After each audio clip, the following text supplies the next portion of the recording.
Assalamualaikum warahmatullahi wabarakatuh. Saya Ajeng Widya Pratiwi dari kelas Penyuluhan Pertanian Berkelanjutan 1B Politeknik Pembangunan Pertanian Malang. Pada kesempatan kali ini, saya akan menjelaskan analisis kelayakan finansial dan ekonomi.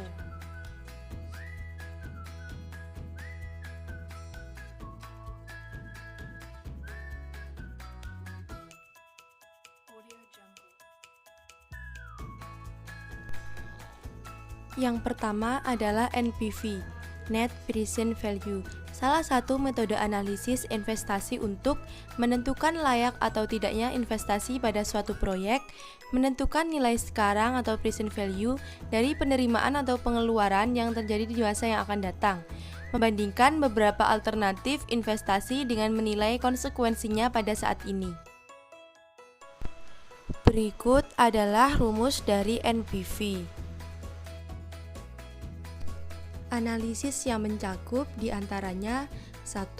Analisis kelayakan ekonomi adalah analisis yang melihat dari sudut perekonomian secara keseluruhan.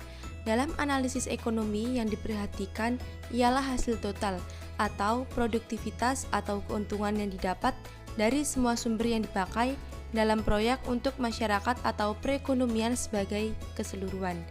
Dalam analisis ekonomi, manfaat atau benefit yang diperoleh semestinya lebih besar jika dibandingkan dengan biaya atau cost yang dikeluarkan.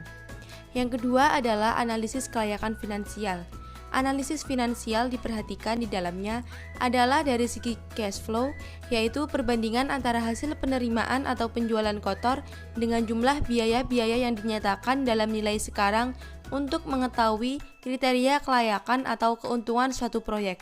Hasil finansial sering juga disebut private return. B. BCR atau analisis benefit cost ratio, suatu analisis yang diperlukan untuk melihat sejauh mana perbandingan antara nilai manfaat terhadap nilai biaya dilihat pada kondisi nilai sekarang atau present value, atau melihat usaha itu mengalami keuntungan atau kerugian. Ukuran dari penilaian suatu kelayakan proyek dengan metode ini adalah 1. Jika BCR lebih besar dari 1, proyek dapat dinyatakan layak dikerjakan. 2. Sebaliknya, jika nilai BCR kurang dari 1, proyek tersebut tidak layak untuk dikerjakan. Rumus perhitungan BCR bisa dilihat sebagai berikut. C.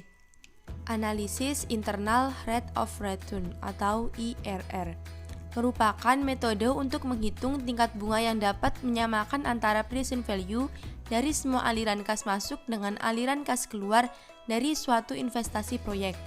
Metode ini digunakan untuk menghitung besarnya rate of return yang sebenarnya. Pada dasarnya, internal rate of return atau IRR harus dicari dengan trial and error. Rumus IRR bisa dilihat sebagai berikut. Dengan keterangan, IRR atau internal rate of return I1 atau tingkat diskonto yang menghasilkan NPV plus, I2 atau tingkat diskonto yang menghasilkan NPV min, NPV 1 atau net present value bernilai positif, NPV 2 atau net present value bernilai negatif. Menghitung IRR di mana suatu investasi tidak sama besarnya dari tahun ke tahun dengan cara memilih dua tingkat bunga yang berbeda, lalu dilakukan interpolasi untuk menentukan tingkat bunga yang mendekati rate yang sebenarnya. Rumus interpolasi dapat dilihat sebagai berikut dengan keterangannya. Selanjutnya adalah kelebihan dan kekurangan. Kelebihannya 1. Menghindari pemilihan rate of return minimum yang diinginkan. 2. Memperoleh rate of return yang sebenarnya. 3. Berdasarkan preferensi rate of return yang sebenarnya, bukan sekedar selisih NPV. 4. Tidak memiliki beban untuk menginvestasikan kembali seperti yang digambarkan pada metode NPV. Kekurangannya 1. Lebih rumit, terutama jika aliran kas bersih tidak sama untuk setiap periode. 2. Harus menggunakan analisis sensitivitas. D. Analisis Economic Internal Rate of Return atau EIRR merupakan tingkat pengembalian berdasarkan pada penentuan nilai tingkat bunga atau discount rate, di mana semua keuntungan masa depan yang dinilai sekarang dengan discount rate tertentu adalah sama dengan biaya kapital atau present value dari total biaya. Persamaan EIRR dapat dilihat sebagai berikut. Apabila EIRR lebih besar dari social discount rate 12%, maka proyek dinyatakan layak. Tetapi jika EIRR kurang dari social discount rate 12%, maka proyek tidak layak. Selanjutnya, analisis payback period.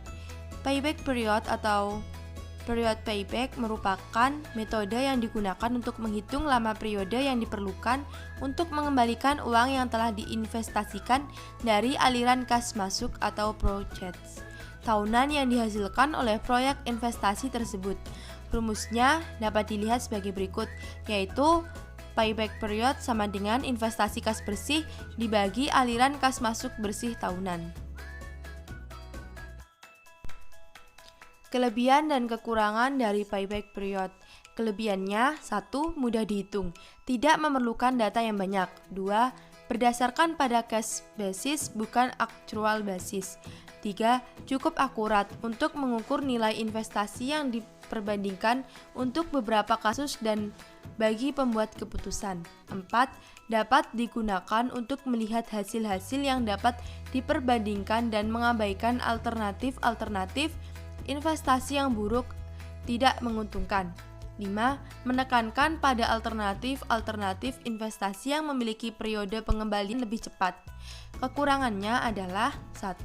Tidak mampu memberikan informasi tentang tingkat profitabilitas investasi. 2. Tidak memperhitungkan nilai waktu uang. 3. Sulit membuat kesimpulan jika terdapat dua peluang investasi atau lebih yang memiliki umur ekonomis yang tidak sama. 4. Tidak memperhitungkan pengembalian investasi setelah melewati waktu payback period.